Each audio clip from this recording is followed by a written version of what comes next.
Hello friends, praise the Lord. ஆதியாகமம் 2:7 பார்க்குறோம்.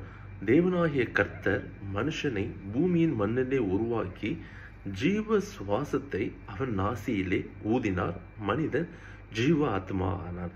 கர்த்தராகிய தேவன் என்ன செய்கிறார் அப்படின்னா, அவருடைய ஜீவ சுவாசத்தை நாசியில் ஊதினார். நாம் பழைய ஏற்பாட்டிலே மறைந்திருக்கிற இயேசு கிறிஸ்துவை குறித்து தியானித்து வாரோம்.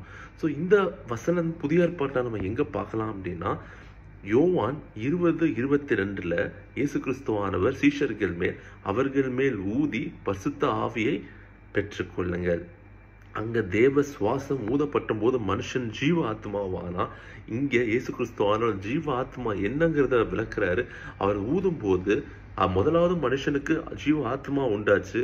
இயேசு கிறிஸ்துவானவர் ஊதும் போது என்ன ஆகுதுன்னா, பரிசுத்த ஆவியானவர் இறங்கினார். அவர் பரிசுத்த ஆவியானவர் பெற்றுக்கொள்ளுங்கள் என்று அவருடைய சுவாசத்தை ஊதினார். ஸோ கர்த்தருடைய சுவாசம் நம் வாழ்க்கையில் இருப்பது ரொம்ப ரொம்ப அவசியம். ஏன்னா அவரோட பரிசுத்த ஆவியானவரே அவரோட சுவாசமாக நம்ம பார்க்குறோம். அதை ஊதி பரிசுத்த ஆவியானவரை பெற்றுக்கொள்ளுங்கள் என்று அவர் சொல்லும்போது, பரிசுத்த ஆவியானவர் நம் வாழ்க்கையில எவ்வளவு நமக்கு தேவை என்பதை நம்ம இதிலிருந்து உணர முடியுது. யோபு 33:4 பார்க்குறோம். யோபு அவ்வளோ அழகாக எழுதியிருப்பாரு. தேவனுடைய ஆவியானவர் தான் என்னை உண்டாக்குனாரு, சர்வ வல்லவருடைய சுவாசம் எனக்கு உயிர் கொடுத்தது. யோபு கர்த்தரோடு எந்த அளவுக்கு நெருங்கி நடந்திருக்காருங்கிறதுக்கு இந்த வசனம் ஒரு உதாரணம். ஏன்னா அந்த சமயம் வேதம் கிடையாது, அந்த சமயம் மோசையோட நியாய பிரமாணங்கள் கிடையாது. யோபு இருந்த காலத்துல ஆதாம் யோபுகிட்ட சொல்லியிருக்கான வாய்ப்பும் கிடையாது. இந்த மாதிரி கர்த்தர் எனக்கு ஜீவ சுவாசத்தை மேல ஊதினாரு, அப்படிதான் நான் உயிர் பெற்றேன்னு சொல்லி ஆதாம் சொல்லியிருக்கிற வாய்ப்பும் கிடையாது. ஆனா யோபு கர்த்தரோடு நடந்த அந்த நடத்தை நிமித்தமா அவர் சொல்றாரு, சர்வ வல்லவருடைய சுவாசம் தான் எனக்கு என்ன பண்ணுச்சு, உயிர் கொடுத்துச்சு. பரிசுத்த ஆவியானவர் தான் என்னை உண்டாக்குனாரு.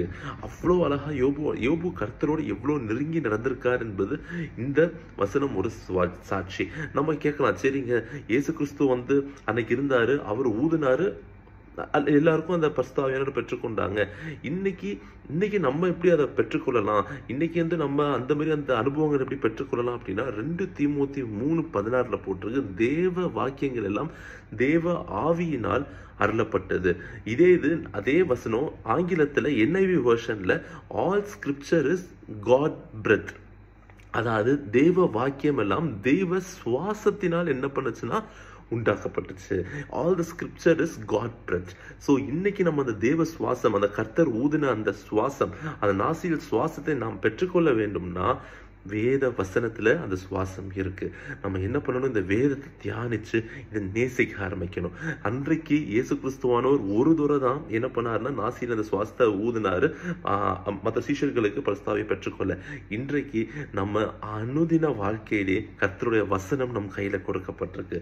இதை நாம் வாசிக்க என்ன ஆகும் அப்படின்னா, கர்த்தருடைய சுவாசம் நம் வாழ்க்கையை நிரப்ப ஆரம்பிக்கும். அவருடைய பிரசன்னம் நம் வாழ்க்கையை நிரப்ப ஆரம்பிக்கும். நம்மளுடைய காரியங்கள் அவருடைய வசனம் வாசிக்கும் போது அவருடைய சுவாசம் நம்முடைய காரியங்களை நிரப்புவதை நம்ம பார்க்கலாம். அதே போல நமக்குள்ள பரிசுத்த ஆவியானவர் வரும்போது, இந்த வேத வசனத்தை வாசித்து நமக்குள்ள பரிசுத்த ஆவியானவர் அந்த சுவாசத்தை நாம் பெற்றுக்கொள்ளும் போது என்ன நடக்கும் அப்படின்னா, ஐசாயா 40:7 பார்க்கிறோம். கர்த்தரின் ஆவி அதன் மேல் ஊதின போது புல் உதிர்ந்தது, பூ உதிரும், ஜனமே ஒரு புல். அதாவது கர்த்தருடைய ஆவி நம்ம மேல வந்துச்சுன்னா, நமக்குள்ள இருக்க அந்த பெருமை எல்லாம் நம்மளை விட்டு உதிர்ந்து போயிடும். பூவெல்லாம் நம்மளை விட்டு உதிர்ந்து, நான் வெறும் ஒரு புல்லு, நான் எதற்கும் பிரயோஜனமற்ற ஒரு பாத்திரம், கர்த்தர் கரத்துல நான் எதற்கும் பிரயோஜனமற்ற ஒரு பாத்திரம் என்பதை நாம் உணர ஆரம்பிப்போம். நமக்குள்ள கர்த்தருடைய சுவாசம் வந்துச்சுன்னா அதுதான் அடையாளம். நமக்குள்ள மேன்மை இருக்காது. நம்ம சொல்லுவோம், நான் வெறும் புல்லு, நான் வெறும் ஒரு புல், உதிர்ந்து போற ஒரு புல்லு, ஒரு பூ. இதை நம்ம என்ன பண்ணுவோம், அறிக்கை செய்வோம். இதுதான் கர்த்தருடைய சுவாசம் நமக்குள்ள இருக்கு என்பதற்கு ஒரு அடையாளம். நமக்குள்ள தாழ்மை இருக்கும். அதே போல 2 சாமுவேல் 22:16 அதுல பார்க்குறோம். கர்த்தருடைய சுவாசம் கர்த்தர் இப்போ கோபமா இருக்கும்போது, இல்லைன்னா கர்த்தருடைய கண்டித்தல்ல அவருடைய நாசியின் சுவாசம் எப்படி இருக்கும் அப்படின்னா, அது சமுத்திரத்தையே திறக்கும். அதே போல பூலோகத்தின் அஸ்திபாரங்கள் என்ன பண்ணுச்சுன்னா, அவருடைய அந்த நாசியின் சுவாசம் ஒரு கோபமா இது பண்ணும்போது பூமியின் அஸ்திபாரங்கள் காணப்பட்டுச்சு. ஸோ எந்த சுவாசம் நமக்கு வாழ்க்கையை கொடுத்துச்சோ, எந்த சுவாசம் நமக்கு ஜீவனை கொடுத்துச்சோ, அதே சுவாசம் சுவாசம் என்ன ஆகுது அப்படின்னா, பாவம் செய்யும் போதோ நம் தவறான வாழ்க்கையில வாழும்போது என்ன நடக்குது அப்படின்னா, சமுத்திரத்தின் மதில்கள் திறந்து பூலோகத்தின் அஸ்திபாரங்கள்லாம் காணும்படிக்காய் கர்த்தருடைய சுவாசம் வந்து என்ன இருக்குன்னா, அவருடைய சுவாசம் வந்து கண்டிக்கத்தக்கதா, அதாவது வந்து லைக் ரிபியூக், அவர் வந்து ரிபியூக் பண்றாரு சில காரியங்களை. ஸோ அவருடைய சுவாசம் என்னன்னா அவ்வளவு பயங்கரமானதாகவும் இருக்கு. இன்னைக்கு நிறைய பேர் கர்த்தருடைய சுவாசத்தை நம்ம என்ன பண்றோம் அப்படின்னா, டேக் இட் ஃபார் கிராண்டடா எடுத்துக்கிறோம். சரி, கர்த்தருடைய சுவாசம் என்ன பெருசா பண்ணிட்டு போகுது, அது நம்ம ஒரு தடவை பெற்றுக்கிட்டா நம்ம எப்படி வேணாலும் வாழலாம், நம்ம எப்படி வேணாலும் இருக்கலாம். இது நம்ம வந்து இதுதான் பழைய ஏற்பாட்டில் வந்து பழைய ஏற்பாட்டில் அந்நிய அக்கினி உண்டாக்குனதை நம்ம பார்க்குறோம். அந்நிய அக்கினி உண்டாக்கும் போது கர்த்தர் அதை உடனே வந்து என்ன பண்ணார்னா தண்டித்தார். அக்கினியின் பலிபீடத்தை கொடுத்தது கர்த்தர், ஆனால் அந்நிய அக்கினி வர அவர் அனுமதிக்கவே இல்லை. அதே போல கர்த்தருடைய சுவாசம் கர்த்தரை நம்ம கொடுத்துருக்காரு. ஆனால் அதே சுவாசத்தை நம்ம என்ன பண்ணக்கூடாதுன்னா மிஸ்யூஸ் பண்ணக்கூடாது. அதை நம்ம என்ன பண்ணக்கூடாதுன்னா தவறான விதத்தில் பயன்படுத்தக்கூடாது. அதை வந்து என்ன ஒரு கேலி பொருளாக நம்ம என்ன பண்ணிடக்கூடாது, மாற்றிடக்கூடாது. அதனால தான் வந்து பவுலும் சொல்லுவார், அந்நிய பாஷை கூட நீங்கள் பேசும்போது என்ன பண்ணுங்க, அதை வந்து நீங்கள் தனி அறையில் என்ன பண்ணுங்க, கர்த்தரோட அந்நிய பாஷை பேசுங்க. ஆனால் சபையில் இருக்கும்போது நீங்கள் என்ன பண்ணுங்க, மற்றவங்களுக்கு புரியும்படிக்காய் தீர்க்கதரிசன வார்த்தைகளை பேசுங்களே தவிர அந்நிய பாஷை என்ன பண்ணுவோம், பேசுவதை குறைச்சிக்கோங்க, அந்நிய பாஷை ரொம்ப பேசாதீங்க அப்படின்னு சொல்லுவார். ஏன்னா அது ஒரு பரிகாச பொருளாக என்ன பண்ணிடக்கூடாது, மாறிடக்கூடாது. அதே போல் யோபு 27 ஆங்கிலத்தில் வந்து 3வது வசனம், தமிழில் 2வது வசனம். அதில் என்ன போட்டிருக்கு அப்படின்னா, என் சுவாசம் என்னிலும் தேவன் தந்த ஆவி என் நாசியில் இருக்கட்டும். ஸோ யோபு இதில் அவ்வளோ தெளிவாக சொல்கிறாரு, தேவனுடைய ஆவி எங்கே இருக்குன்னா என்னுடைய நாசியில். நாசினா என்ன, எனக்கு வந்து அதை நமக்கு மூச்சு வர இடம், நமக்கு வந்து அது இல்லை அப்படின்னா உயிர் இல்லை.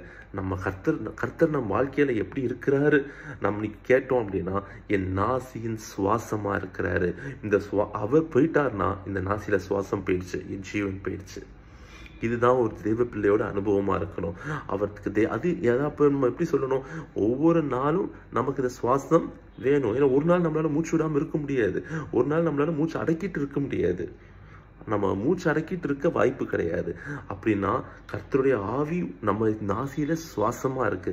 ஸோ ஒவ்வொரு நாளும் இந்த அனுபவத்தை நம்ம என்ன பண்ணணும், புதுப்பிச்சுட்டே இருக்கணும், கர்த்தர்கிட்ட கேட்கணும், என் நாசியில் சுவாசமா நீங்க இருக்கிறீங்க அப்படின்னு சொல்லி ஒவ்வொரு நாளும் வேத வசனத்தை நாம் வாசித்து இந்த கர்த்தருடைய இந்த மூச்சு காற்றை நம்ம என்ன பண்ணணும், நம் வாழ்க்கையில பெற்றுக்கொள்ள நம்ம அழைக்கப்படுறோம். ஸோ நம்ம அதை தியானிப்போம், அதை கர்த்தர்கிட்ட என்ன பண்ணுவோம், வாஞ்சித்து கேட்போம்.